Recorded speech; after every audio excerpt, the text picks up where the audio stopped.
Good morning, Mr. G here. Just doing the basics of signing into your Gmail account. I'm going to share my screen here and I'll show you exactly how to do this.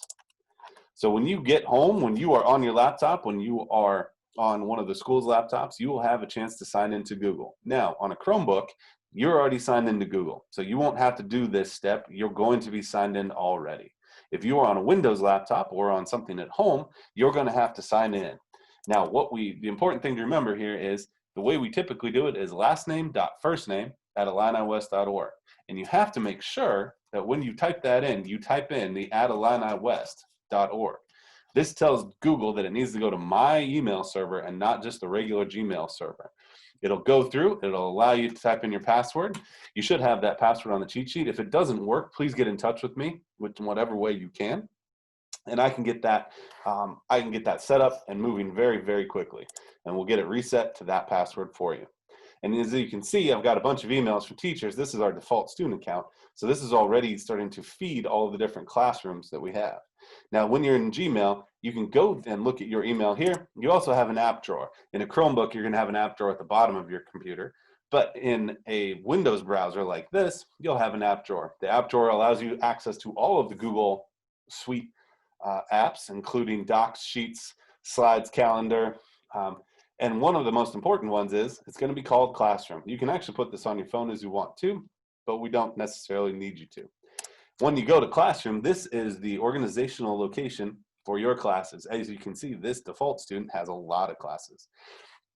If you look at these classes, this is giving you a basic overview of all the classes that this student is enrolled in. When you log into yours, you'll have your classes that are enrolled. You'll see who the teacher is, you'll see what the class is, and then if you choose to, you can click into one of them and actually see what's going on in that class. We'll do that in a little while. But some important things to note just on this splash page alone is that if you look up here, you have a quick link to a number of different things within this. If you're a visual person, you can click on the calendar and it'll bring up a calendar showing exactly when the assignments are due. You can even click to those and it'll take you straight to the assignment so that you can actually complete the assignment. You also have a to-do list, which I think is really handy, where you can now look at all of the assignments that have been assigned to you.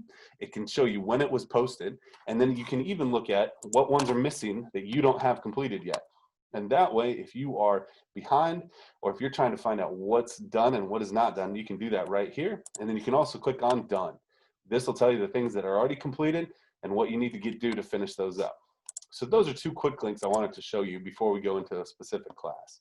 So if we go back to our class splash page, this is where all the classes are.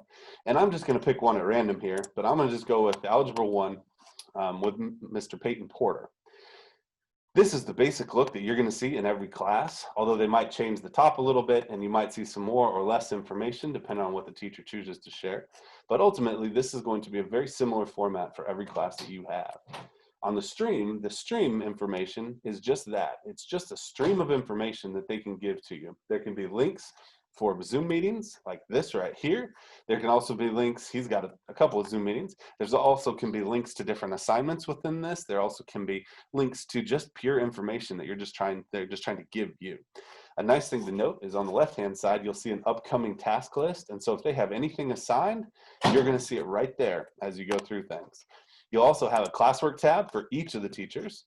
And this is where any assignments that they have created will be showing up right here. So you can click to them and then add what you need to do those, to get the assignments complete. And then on the right-hand side, you can see who's your teacher and then also any of your classmates. You can email your classmates within that class, but we strongly recommend that just to remind you that everything that you send inside of our domain, we keep inside of Vault. So be very cautious and be very aware of, we don't tolerate any bullying, we don't tolerate any cussing or language, and we don't tolerate anything where you're trying to hurt or harm someone else.